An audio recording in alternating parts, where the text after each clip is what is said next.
এখন বাজে 11টা মনে হয়। বেরিয়ে পড়লাম একটু ও বাড়ি যাওয়ার উদ্দেশ্যে, পুরোনো বাড়িতে আর কি। আমার বর আগেই গেছে, কিছু জিনিসপত্র আনার আছে, সব তো এখন আনা হয়নি। তাই ভাবলাম আর কি, আমিও যাই একটু ঘুরে আসি, বসেই থাকবো, চলো একটু ঘুরে আসি। বরকে ফোন করলাম, বললো ঠিক আছে এসো। তো এখন যাচ্ছি পুরোনো বাড়িতে। তো দেখো চলে এসেছি আমাদের পুরোনো বাড়িতে। দেখো কি অবস্থা, দেখেছো? দেখো এগুলো সব পড়ে আছে এখানে, সব নিয়ে যাব। আমার বাড়ির সবার বড়দের ছবি, এনারা সব আমাদের ছেড়ে চলে গেছেন। এটা আমার বাবু, এটা আমার বড় ননদ, এটা শাশুড়ি, এটা বাপি মানে শ্বশুর, আর হচ্ছে বড় ভাসুর। বুঝেছো? এই দেখো এখানে কিরম জল পড়ে, তোমাদের বলছিলাম না যে জল পড়ে। এই দেখো সব ভিজে অবস্থা, কি দেখেছো মেঝেতে। চলো দেখাই, ভেতরে আর একটা ঘর আছে। ঘরগুলো বাবারে কি অবস্থা, ঘরগুলো তোমাদের দেখাই।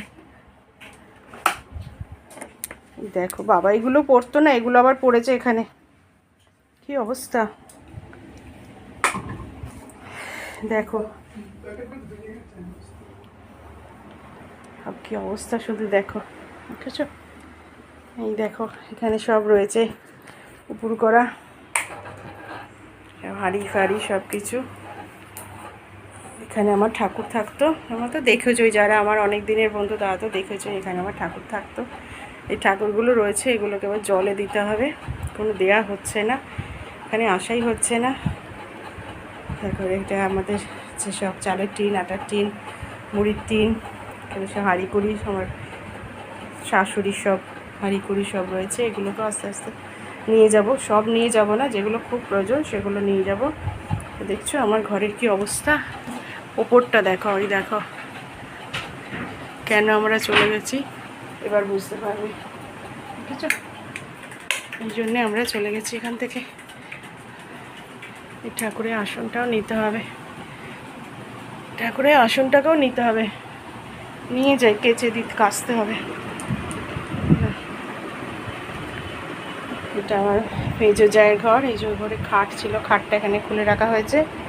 আর এই ঘরের অবস্থা এই দেখো, সব তোমাদের দেখাই আজকে ভালো করে। দেখেছো সব গুঁড়ো গুঁড়ো ওপর থেকে সব পড়েছে।